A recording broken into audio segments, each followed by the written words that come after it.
تو silver category کے اندر جو زیادہ تر سفر کرتے ہیں وہ بائکس پہ کرتے ہیں, آٹو رکشہ کے اندر کرتے ہیں, ٹھیک ہے, ہر ایک جو ہے کار کی فیسلٹی اویل نہیں کر سکتا. تو یہ بائک پہ سفر کرنا ان کے لیے اس حد تک خطرناک اس وجہ سے ہو سکتا ہے اگر کوئی سڈن بمپ وغیرہ آ جائے یا کوئی ایسا جھٹکا وغیرہ ان کے لگ جائے اور ان کی بون جو پہلے سے ہی آسٹیوپروسس کا شکار ہے یا پھر جو ہے ان کی ہڈیوں کے جو ہے وہ گودے نرم ہیں, ٹھیک ہے, تو اس میں بیچ میں ہمارے موروں کے بیچ میں ایک چیز رن کرتی ہے اس کو ہم کہتے ہیں ڈسک. تو ڈسک سلپ کے چانسز بہت زیادہ بڑھ جاتے ہیں. تو یہ ایشوز آپ کے سروائیکل میں بھی ہو سکتے ہیں یا آپ کے تھوریسک ریجن کے اندر بھی ہو سکتے ہیں, ایگزیکٹلی, اور یہ آپ کے لوور بیک کے اندر ہو سکتے ہیں جس کو ہم لمبر ریجن کہتے ہیں, اور نیچے پیلوک ایریا ہے, ادھر بھی آپ کو جو ہے یہ سرٹن ٹراما آپ کو فیل ہو سکتا ہے. خواتین میں تعداد زیادہ ہے مردوں میں؟ نہیں, یہ تعداد جو ہے وہ مردوں میں بھی زیادہ ہے, خواتین میں. دیکھیں مرد تو باہر سفر کرتے ہیں گاڑیوں میں, رکشہ کے اندر, تو یہ ان کو سڈن جرکس لگنے کی وجہ سے ہو سکتا ہے. اور یہ گھر پہ خواتین جو جن پہ اسٹریس ہوتا ہے, جو ہاؤس ہولڈ لیڈیز ہوتی ہیں جو گھر کے کام کرتی ہیں, ان کے اندر یہ خاص طور پہ دیکھا گیا ہے کہ غیر ضروری طور پہ جھک کے کرنے والے کام, اور اوپر سے اگر آپ کا ویٹ زیادہ ہو تو ان کے اندر ڈسک سلپ کے چانسز اور لوور پیلوک ایشوز زیادہ دیکھنے کو ملتے ہیں. نارمل اگر ہم بات کریں اپنے گھر سے جب آفس بھی آتے ہیں اور ہم پورے راستے آ کے دیکھتے ہیں کہ ایگزیکٹلی سڑکوں کی حالات کیسی ہیں, تو اس میں بھی مسلسل مطلب ایسا ہو نہیں سکتا کہ جی جب تک آفس نہ آ جائے نا تو دونوں پسلیاں آپس میں ایک دوسرے کو گلے نہ لگا لے, ایسی سچویشن بھی آتی ہے. تو یہ کتنا برا ہو سکتا ہے ایک خاتون کی ہیلتھ کے لیے, یا ان کو کوئی بھی اگر کسی پیچیدہ مسائل ہوں تو ان کے لیے کتنی پرابلمٹک ہو سکتی بات؟ دیکھیں, ایک ورکنگ لیڈی ہیں یا گھر پہ کام کرنے والی لیڈی ہیں, ظاہر سی بات ہے کام تو آپ نے کرنا ہے, کام تو آپ چھوڑ نہیں سکتے. لیکن یہ کیا ہو سکتا ہے کہ اگر آپ یہ لوور بیک کی ایشوز اور سروائیکل ایشوز آپ کو ارلی ایج کے اندر فیل ہو جائیں تو یہ اسپائنل ایشوز جو ہیں یہ اتنی جلدی ویئر آف نہیں ہوتے, یہ آپ کے ساتھ زندگی بھر کے لیے چلتے ہیں.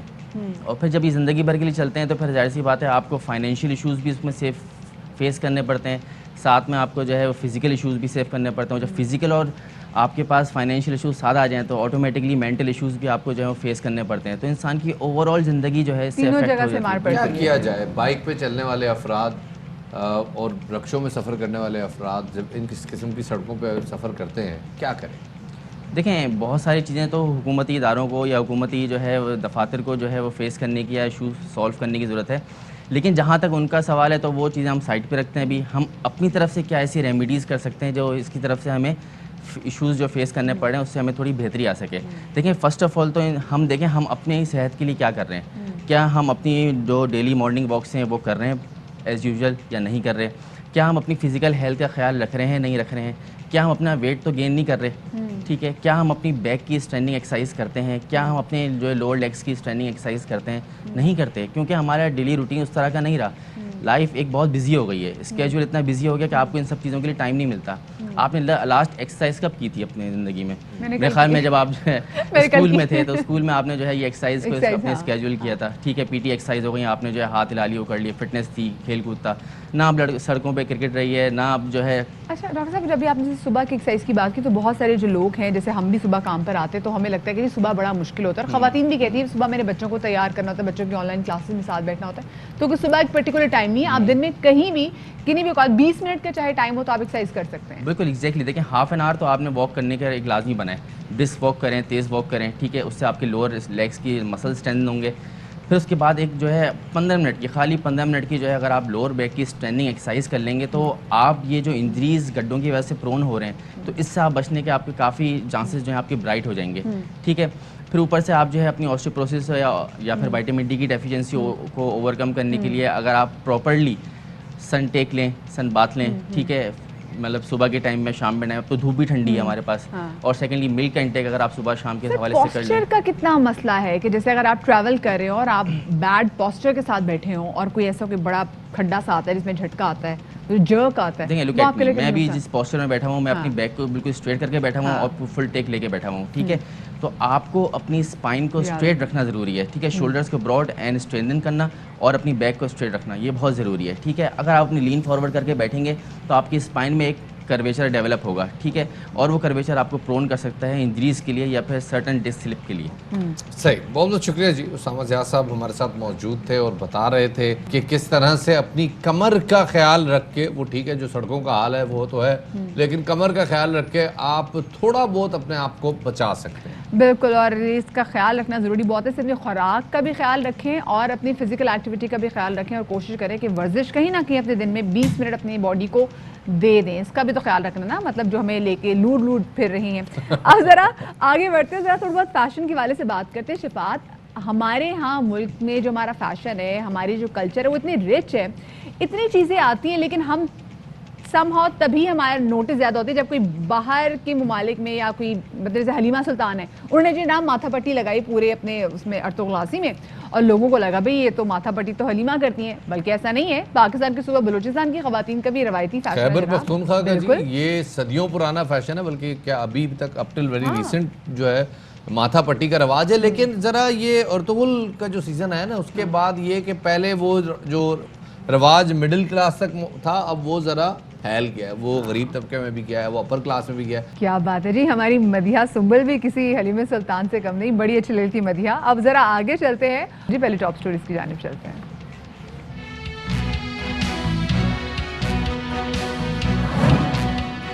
آئندہ 2 ماہ کے لیے مانیٹری پالیسی کا اعلان, ڈسکاؤنٹ ریٹ میں کوئی تبدیلی نہیں کی گئی, 7% پر برقرار. معیشت میں بہتری, افراط زر ہدف کے اندر رہنے کے باعث پالیسی ریٹ برقرار رکھنے کا فیصلہ.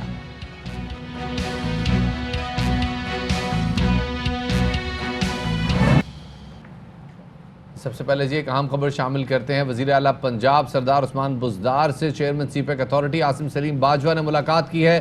ملاقات میں پنجاب میں سی پیک کے تحت جاری منصوبوں کی پیش رفت پر تبادلہ خیال کیا گیا. اور اسی حوالے سے مزید تفصیلات جانیں گے, ہمارے نمائندے خواجہ نصیر ہمارے ساتھ موجود ہیں. جی, اس حوالے سے کیا تفصیلات ہیں خواجہ آپ کے پاس؟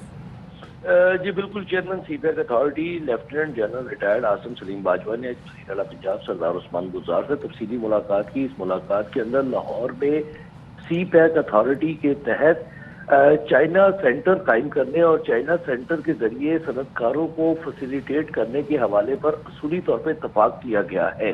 یہ سینٹر جو کہ لاہور میں قائم ہوگا, اس میں صنعت کاروں کو پاک چین جو سی پیک منصوبہ ہے, اس کے تحت جو جتنی بھی صنعتیں قائم کی جائیں گی اس حوالے سے معلومات فراہم کی جائے گی.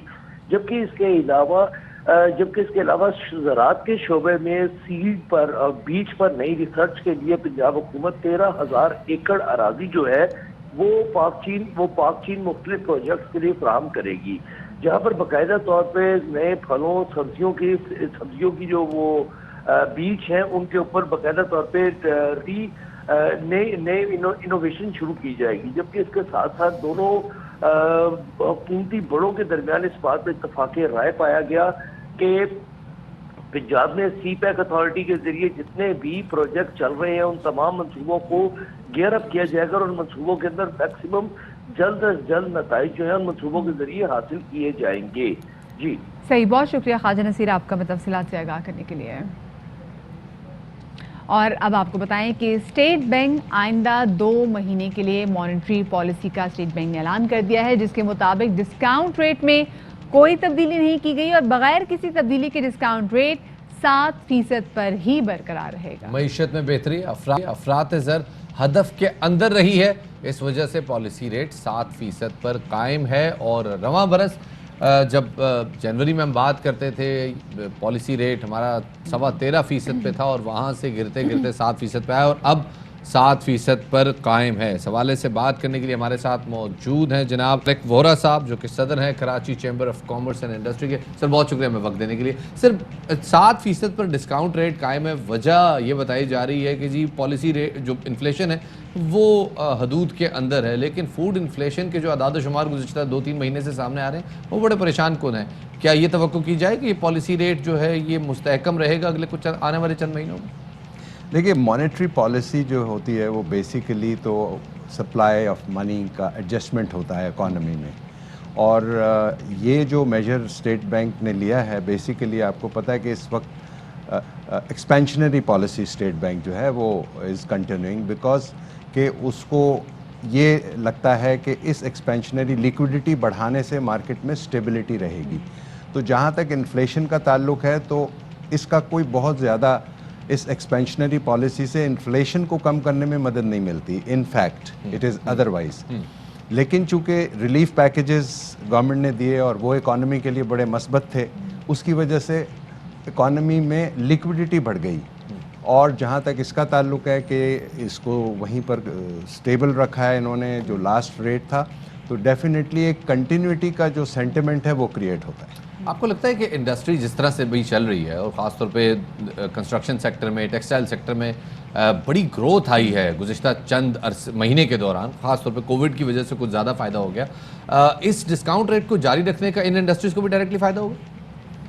ڈیفینیٹلی فائدہ ہوگا، اس لیے کہ جو انٹرسٹ ریٹ ہے وہ ایک کاسٹ کا بہت بڑا فیکٹر ہے انڈسٹری کے لیے، اور اگر اس کو میں تو as representative of the chamber and of the industry I would say کہ اس کو کم ہونا چاہیے، اور پوری دنیا میں اس کو مزید کم ہونا چاہیے۔ آئی سی کہ نیکسٹ جون تک this should come down to 4%۔ آپ دیکھیں پوری دنیا میں جو ریزرو بینکس ہیں انہوں نے پالیسی ریٹس کو، ڈسکاؤنٹ ریٹس کو، انٹرسٹ ریٹس کو کم سے کم درجے پہ لے 0% پہ چلے۔ اس کی وجہ یہ ہے کہ آپ کو اکانومی کو چلانا ہے، اور سب سے جو بڑا چیلنج ہمارے لیے ہے پاکستان میں، جو کہ گورنمنٹ نے بڑا اچھا ہینڈل کیا تھا through its relief package for salaries, میرا یہ خیال ہے کہ اس کو کنٹینیو کرنا چاہیے، کیونکہ جاب لیسنس جو ہے وہ سب سے بڑا چیلنج ہوتا ہے کسی بھی اکانومی کے لیے، اور خدا نخواستہ کرنٹ کووڈ جو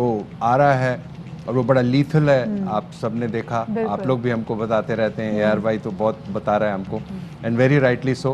آئی تھنک کہ اس چیلنج کا جو آنسر ہے وہ یہی ہے کہ ہم اس سیلری پیکج کو گورنمنٹ کو کنٹینیو کرنا چاہیے، پالیسی ریٹ کو by next June should come down to 4%۔ آپ نے جیسے انٹرسٹ ریٹ کی بات کی ہے، تو آپ کو کیا لگتا ہے کہ انٹرسٹ ریٹ سے ہماری اسٹاک مارکیٹ کو فائدہ پہنچا ہے؟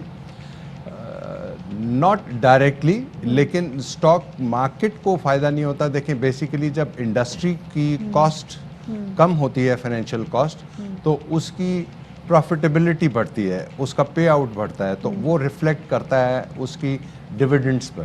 پھر جب وہ اناؤنسمنٹ کرتے ہیں اپنے ڈویڈنڈس کا یا بونس کا، تو وہ ایک انویسٹر کے لیے ایک فائدہ ہوتا ہے، ناٹ ڈائریکٹلی بٹ یس، عمومی طور پر ہم یہ کہہ سکتے ہیں کہ پالیسی ریٹ کم ہونے سے اسٹاک مارکیٹ میں پازیٹیو سینٹیمنٹ آئے گا۔ آپ مطمئن نہیں ہیں موجودہ پالیسی ریٹ سے؟ اور کنسٹرکشن سیکٹر میں، آٹو موبائل سیکٹر میں گزشتہ چند عرصے میں کچھ ہم نے دیکھا ہے کہ تلاطم برپا ہوا ہے کسی حد تک۔ اگر پالیسی ریٹ مزید نیچے ہوتا ہے تو آپ کو لگتا ہے کہ ٹھیک ہے یہ 2-3 سیکٹرز تو بڑے پروموٹ کریں گے، لیکن گورنمنٹ نے بھی آگے جو ہے وہ ڈیٹ سروسنگ کرنی ہے، ہم آئی ایم ایف پروگرام میں ہیں، ہمارے اوپر دیگر کئی چیکس بھی ہیں، تو کیا گورنمنٹ سسٹین کر پائے گی ان کو، اگر جیسے 4% کا پالیسی ریٹ آپ سجیسٹ کر رہے ہیں؟ دیکھیں آئی ایم ایف کا پروگرام تو فی الحال سسپینڈڈ ہے، وچ از گڈ، لیکن آپ کی بات درست ہے کہ وہ جب افیکٹو ہو جائے گا تو ڈیفینیٹلی ہم کو ڈیٹ سروسنگ کی جو کاسٹ ہے وہ برداشت کرنی ہوگی۔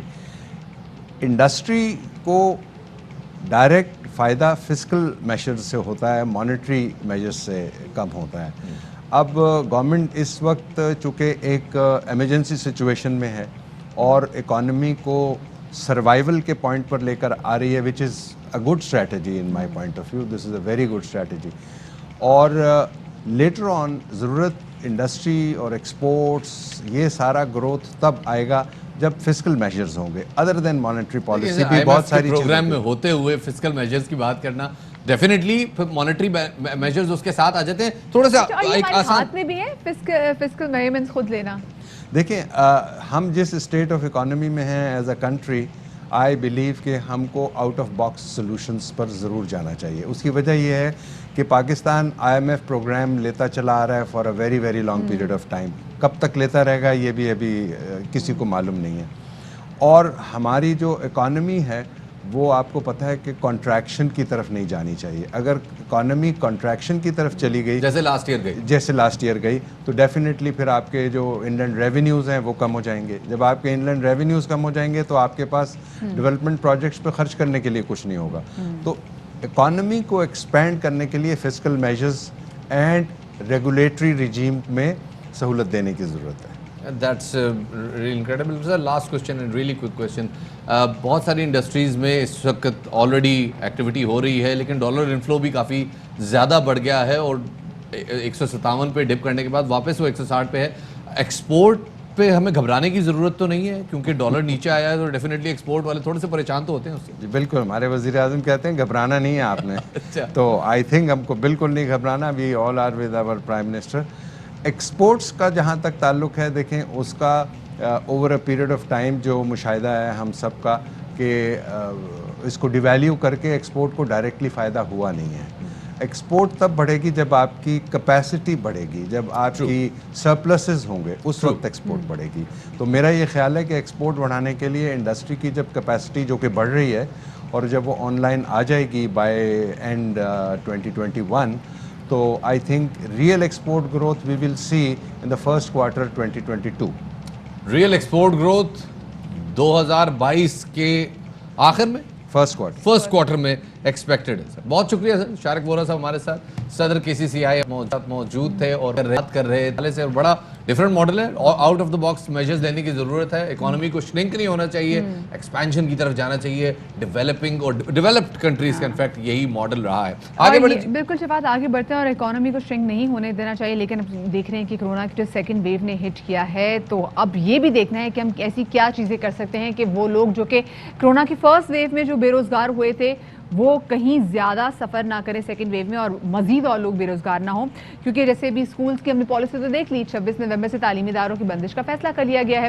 اس کے ساتھ ہی کراچی ریسٹورنٹس میں اب انڈور ڈائننگ پر بھی پابندی عائد کر دی گئی ہے, اور کمشنر کراچی نے ریسٹورنٹس کے حوالے سے تمام ڈپٹی کمشنرز کو بھی نئی ہدایات جاری کر دی ہیں, جس میں کمشنر کراچی افتخار شیروانی نے کہا ہے کہ شہر بھر کے تمام ریسٹورنٹس جو ہیں وہ اوپن ڈائننگ کے تحت ہی چلائے جا سکتے ہیں, یا پھر آپ ٹیک اوے بھی کر سکتے ہیں. جی جناب, انڈور ڈائننگ کی بہرحال اجازت نہیں ہے. دوسری جانب پنجاب بھر میں دکانیں شام 6 بجے بند کرنے کی تجویز زیر غور ہے. کورونا کے بڑھتے کیسز اور لوگوں کی جانب سے SOPs پر عمل نہ کرنے کے باعث پنجاب حکومت کی جانب سے اہم فیصلہ متوقع ہے. مارکیٹس 6 بجے بند کرنے کی تجویز پر غور کیا جا رہا ہے. اس بارے میں نوٹیفیکیشن جلد جاری کیا جائے گا. تاہم تاجر برادری کی جانب سے اس تجویز کی بھرپور مخالفت کی جا رہی ہے. تاجروں نے خدشہ ظاہر کیا ہے کہ دکانیں بند کرنے کا وقت کم کرنے سے مارکیٹس میں رش بڑھ جائے گا. بالکل شفاعت, ہی پہلے کراچی میں بھی آپ کو یاد ہے جب یہاں پہ مارکیٹس بند تھی تو یہاں کی تاجر برادری بھی یہی شکوہ کرتی تھی کہ اگر آپ نے ٹائم کم کیا مارکیٹس کھولنے کا تو پھر ہوگا یہ کہ لوگ پینک میں آئیں گے اور پھر رش زیادہ بڑھے گا. پنجاب میں جو اس وقت جزوی لاک ڈاؤن جو ہے, کیونکہ اس کی تجویز کے حوالے سے مزید تفصیلات جانیں گے.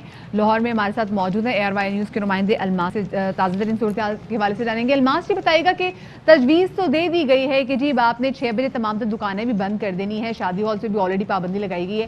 اب اس وقت تازہ ترین صورتحال کیا ہے آپ کے سامنے؟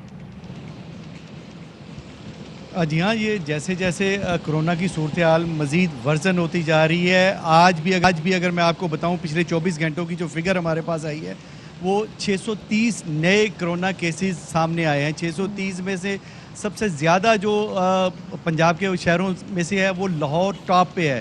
242 پچھلے 24 گھنٹوں میں 242 کیس صرف لاہور کے سامنے آئے ہیں.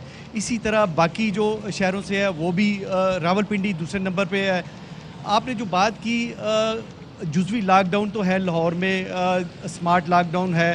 لاہور میں مختلف 11 علاقے ہیں جو جن میں پوش علاقے بھی ہیں, گارڈن ٹاؤن, DHA, اس طرح کے مختلف علاقے ہیں. ان کے جو مختلف بلاکس ہیں انہیں سیل کیا ہوا ہے. وہاں پہ لوگوں کو اندر باہر آنے جانے کے لیے SOPs اڈاپٹ کرنے پڑیں گے. وہ پچھلے 14-15 روز سے وہ یہ سلسلہ جاری ہے. اور گزشتہ روز سے جو ایک اور نیا نوٹیفیکیشن سامنے آیا ہے پنجاب گورنمنٹ کی طرف سے وہ یہ ہے کہ جتنے بھی پنجاب میں نجی دفاتر ہیں یا سرکاری دفاتر ہیں وہ سارے کے سارے اپنے 50% عملے کے ساتھ کام کریں گے. جو باقی 50% لوگ ہوں گے وہ اپنے گھر سے بیٹھ کے کام کریں گے, آن لائن کام کر سکتے ہیں یا جیسے بھی کام کریں. 50% جو عملہ دفاتر میں موجود ہوگا وہ SOPs پر سختی سے عمل درآمد کر کے وہ دفتروں میں آئیں گے. اور اسکول کالج تو آپ کو پتہ ہے تعلیمی ادارے 26 تاریخ سے بند ہو رہے ہیں. اگلے مہینے کی 25 تاریخ سے 10 جنوری تک سردیوں کی چھٹیاں آ جائیں گی پنجاب میں. تو یہ 10 جنوری تک یہ سلسلہ جو تعلیمی اداروں کا ہے اور باقی جو دفاتر والا سلسلہ ہے وہ 31 جنوری تک رہے گا. تو آپ نے جو بات کی کہ لوگ خاصے پریشان ہیں اکانومی کے حوالے سے, یقیناً یہ 31 جنوری تک جو